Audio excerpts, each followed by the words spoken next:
Pero los senadores van directo a la encuesta final. Los diputados. También. Los diputados que quieran No, ser senadores.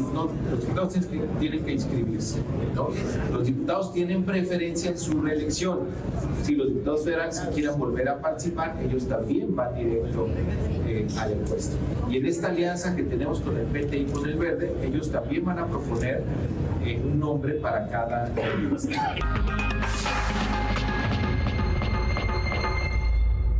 Bueno, esto que usted vio es el caso de Morena, ¿no? De qué es lo que está haciendo. El tema de la reelección es un tema que se viene discutiendo desde hace tiempo en México. Se empezó a instrumentar a partir de los últimos periodos.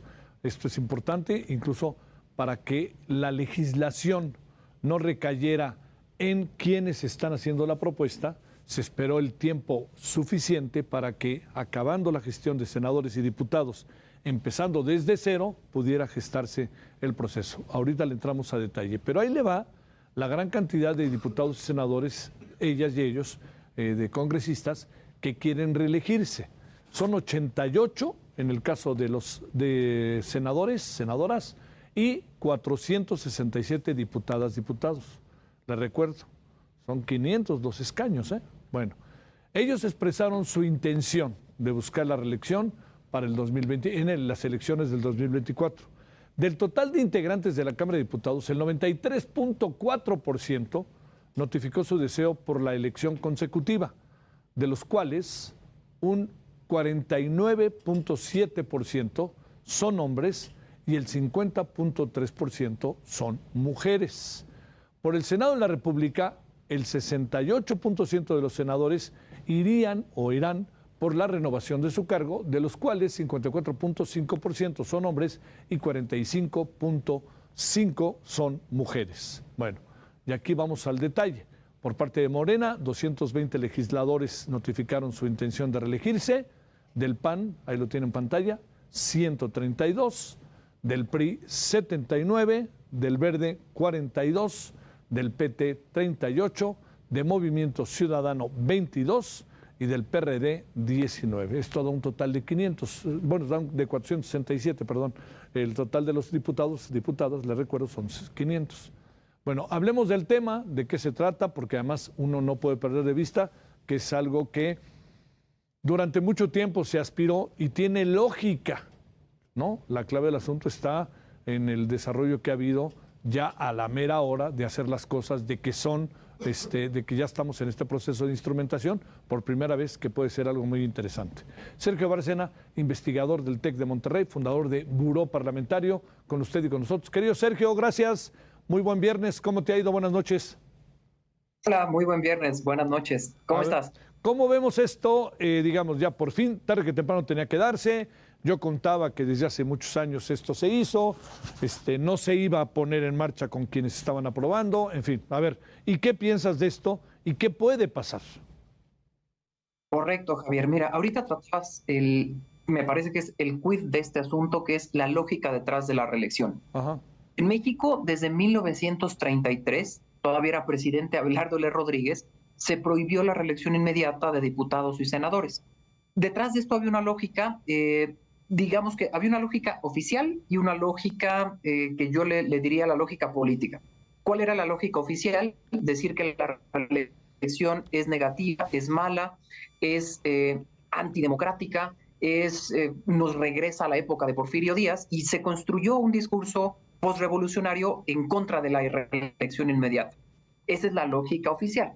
¿Cuál es la lógica detrás de esto? La lógica política detrás de esto, bueno, que si tú te fijas, fueron solamente 4 años después que se creara el Partido Nacional Revolucionario, que se creó en el 29, tenemos esta reforma constitucional en el 33 para impedir la reelección inmediata, y el objetivo era muy sencillo.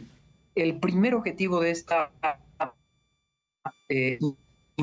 impedimento a la reelección inmediata de diputados y senadores era evitar que los legisladores tuvieran bases regionales de apoyo para que se hicieran de nuevo caudillos. Es decir, lo que se quería evitar con la reelección inmediata era volver al caudillismo regional, y lo segundo era garantizar que todos los representantes dependieran del partido para continuar sus carreras políticas. Entonces tú eras diputado o diputada, terminabas tu función, y en ese momento tus 3 años de función en el gobierno concluían y tenías que pedirle permiso al partido político, al único que ganaba, para poder acceder a un nuevo cargo. Esas son las dos lógicas. Ahora, esto prevaleció de 1933 hasta que se reformó la Constitución en 2014 y por primera vez estamos viendo de hecho la segunda legislatura que se va a reelegir en Cámara de Diputados y la primera legislatura que se va a reelegir en Cámara de Senadores. Esto es inédito, por casi un siglo prácticamente no habíamos tenido reelección inmediata y ahora lo que tenemos son unas cifras que ahorita tú compartes a partir del comunicado del INE que me parece importante contrastarlas con lo que pasó en 2021, que fue la primera vez que tuvimos reelección inmediata. Si me permites, te comparto algunos datos. Fíjate, ahora en 2024, para 2024, vamos a tener, como tú decías, 467 diputaciones que se quieren reelegir. Y consideramos las diputaciones que han tomado posesión, es decir, quienes fueron diputados propietarios, diputados y diputadas propietarias, y quienes también como suplentes accedieron al cargo, es decir, tomaron posesión, tenemos una intención del 86% de intención de reelección efectiva. Y en el Senado estamos cerca del 50% de intención de reelección efectiva. Ahora bien, estas cifras son un poquito más altas de lo que tuvimos en 2021. La intención de reelección efectiva en 2021 fue cercana al 70%. Ahora en diputados es un poquito superior al 80%. Aquí hay un dato interesantísimo, Javier. De esos 467 que ahorita se intentan reelegir, que están mostrando su intención por reelegirse, lo que vimos en 2021 es que la mitad de esos fueron los que finalmente los partidos avalaron para poderse reelegir. Es decir, una cosa es que el legislador intente reelegirse y otra cosa es que el partido se lo permita, porque recordemos que la reforma de 2014 le permite a los partidos definir y decidir a sus candidaturas y decir quién se puede reelegir y quién no se puede reelegir. Digamos que el diputado o diputada tiene que pedirle permiso al partido. Y vimos casos muy interesantes en el 21 que el partido no les permitió reelegirse. Me acuerdo de 3 casos muy particulares. Uno, que en paz descanse, Porfirio Muñoz Ledo. Otra fue del PAN, Laura Rojas, y otra que recuerdo fue de Movimiento Ciudadano, Marta Tagle. Sí. 3 legisladores que ya eran muy experimentados y que los partidos no les permitieron reelegirse, no les dieron chance de poderse reelegir. Bien, ese es el primer recorte. Y el segundo recorte viene en las urnas. Entonces, la tasa efectiva de reelección que tuvimos en México en 2021 fue del 30%. Es decir, tenemos ahorita una Cámara reelecta en 30% de una intención de cercana al 70%. Algo muy parecido yo creo que va a pasar en 2024, porque una cosa es quererse reelegir y otra cosa es, en efecto, reelegirse. Ah, qué buen dato acabas de dar oye, a mí me parece que Porfirio Muñoz, bueno, los 3 diputados, los 3 legisladores que se querían reelegir, a los que hiciste referencia, Laura Rojas, Porfirio Muñoz Ledo y Marta Tagle, oye, yo te digo, yo los hubiera reelecto. O sea, digamos, son personajes, Porfirio en paz descanse, pero eran personajes de muy buen nivel y muy buenos debatientes y gente que presenta iniciativas, etcétera. A ver, ¿qué puede pasar con nosotros? Con los que ahora, vamos a suponer, tu pronóstico es que de los 400 y tantos, otra vez vamos a llegar a una tasa de 30%. Tiene que circular, tienen que regresar los diputados que no pudieron reelegirse y ahora otra vez, tiene las cuotas o bajo qué criterios, o sea, no queda muy claro el criterio. Yo entiendo la encuesta, Sergio, que hizo Morena para los gobernadores, pero perdóname, para mí sigue siendo un galimatías como alguien que vence por 2 dígitos a un personaje, queda fuera y ese personaje se vuelve el candidato a la jefatura de gobierno. ¿Qué es lo que va a pasar al interior de los partidos?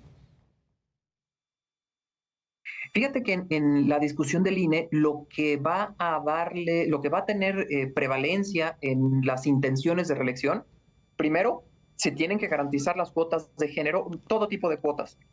Entonces, supongamos que un legislador o legisladora quiere reelegirse, primero el partido tiene que considerar las cuotas y después tiene que ver si eso le permite darle la oportunidad al legislador o legisladora de reelegirse. Otra cosa muy importante que tiene que tomarse en cuenta en la reelección es si un legislador o legisladora accede por el principio de mayoría relativa, la pregunta es, ¿tendría que volver a competir por su mismo distrito? La respuesta es no necesariamente. Incluso en el periodo anterior vimos legisladores y legisladoras que entraron por mayoría relativa y después compitieron por representación proporcional para su reelección o casos en los que entraron por un principio y después compitieron por los dos principios para garantizar su acceso a la Cámara. Esas son algunas de las preguntas en términos de la operación electoral. Y lo que sigue es en términos del funcionamiento legislativo. Creo que algo que nos ha faltado legislar en este país es, bueno, ya supongamos que tenemos un diputado o diputada, senador o senadora reelecto o reelecta, una vez que vuelve a acceder a la Cámara, no es garantía que vuelva a ocupar las mismas comisiones. No hay ninguna ley interna, la ley orgánica, no existe ninguna normatividad que diga que tienen que volver a ocupar la misma comisión. Entonces, a veces, de hecho, lo hicimos el conteo, en cerca del 30-40% de los casos repiten en la misma comisión, pero los otros se van a otras comisiones a pesar de que ya habían aprendido el tema de, supongamos, energía, y después los mandan a educación. Entonces, ahí perdemos profesionalización y eso es parte de lo que creo que esta democracia todavía nos tiene como deuda, democracia parlamentaria en términos legislativos todavía nos tiene como deuda, Javier. Oye, la diferencia entre la reelección, para hablar de lo cercano, Estados Unidos, que de repente ves que hay ahí congresistas que llevan 5, 6, 7 periodos, si no es que más. Y esto, ¿cuál podría ser? ¿Tendríamos que ajustar la ley para meternos en esa dinámica? Porque de otra manera se vuelve, pues, es preferible vivir con quien decía, ¿no? En el presupuesto que fuera de él o alguna cosa así, ¿no? Ahí me quedo, tengo un salario seguro y estoy en la Comisión de Energía y ahora me mandan a la Comisión de Cultura, vamos para allá, nomás faltaba, empiezo, ¿no? Díganme qué hago, ¿no? Claro, tenemos dos distinciones o dos particularidades. La primera es que nuestra reelección no es indefinida. No podemos tener casos como Nancy Pelosi, que lleva, creo que más de 30 años reeligiéndose consecutivos. En el caso de México tenemos una reelección limitada a 12 años. A 12 años. Es decir, 4 periodos como Diputación Federal y 2 periodos en Senaduría. Es decir, tenemos esa restricción. Pero la otra cosa es que, como tú lo comentabas, y estos ejemplos que ahorita te ponía, nuestra reelección sigue siendo una reelección muy centrada en los partidos políticos. Si el partido considera que fuiste mal portado, mal portada, si el partido considera que te tienes que ir a otra comisión, te va a cambiar, y si no le gustó tu comportamiento o tu disciplina durante la legislatura, te puede negar el derecho a poder ser reelecto. Entonces, esos diagnósticos me parece que son importantísimos hacerlos, y creo que nos hemos centrado más en el debate de si las cuotas, si el mismo, si el legislador tiene que acceder por cuota o no por cuota, si le vamos a dar más importancia a uno u otro. Creo que no nos estamos preocupando por la operación más fina, y eso, insisto, es una deuda que tenemos, como tú lo dices, en términos de modificar las reglas. Creo que nos hemos enfocado mucho en la parte electoral y poco en la parte de los resultados y el rendimiento parlamentario que nos puede generar la reelección. Pero de que es una figura con enormes ventajas y atributos, creo que no hay duda, ¿no, Sergio? Sí, sí lo es, siempre y cuando los ciudadanos estemos enterados, conscientes e informados de qué hicieron nuestros legisladores. Por ejemplo, tu diputado o diputada de mayoría relativa, ¿qué tan bien actuó? Se intenta reelegir, entonces, si tú tienes información, tú ya puedes o castigarlo con el voto a otra candidatura o premiarlo diciendo, me gustó tu trabajo, vuelvo a votar por ti. Creo que para que funcione bien la reelección inmediata tienen que haber estos dos mecanismos. Fundamentos informativos sólidos para el ciudadano puede evaluar. Y dos, una vez que se reelija un diputado, diputada, senador, senadora, que nosotros sepamos que esa experiencia que obtuvo, pues actúe en nuestro favor. Finalmente lo que queremos es que estas personas actúen, representen nuestros intereses. A mí me sorprendí hace como 3 meses o 4 meses, Sergio, ahí en el canal del Congreso y en Radio Congreso, en el sitio abierto, les preguntaba, nos sentábamos y lo primero que les preguntaba, así un poco, ¿se van a reelegir o no? Te diría de 3, ¿no? Y le digo, ¿y se van a poder reelegir? Sí, ¿cómo no? Habrá que ver ahora, ¿no? Exactamente. Una cosa es querer y otra cosa es la reforma del 14. Hemos tenido desde que hubo una transición o un intento de transición al pluripartidismo, la ley orgánica del Congreso de 1979 es una ley centrada en partidos políticos. Y posteriormente las reformas que tuvo en el 99 y en el 2010 son leyes centradas en los partidos políticos. Sí. Entonces, para dar el siguiente paso, creo que lo primero sería empezar a restarles un poquito de capacidad de decisión a los liderazgos partidistas, pero pues quienes hacen las leyes son los propios partidos y los diputados le responden a los partidos. Entonces estamos en un ciclo difícil de superar. Te mando un gran saludo, Sergio Bárcena, que tengas buen fin de semana. Gracias. Un gusto, Javier. Gracias. Buenas noches.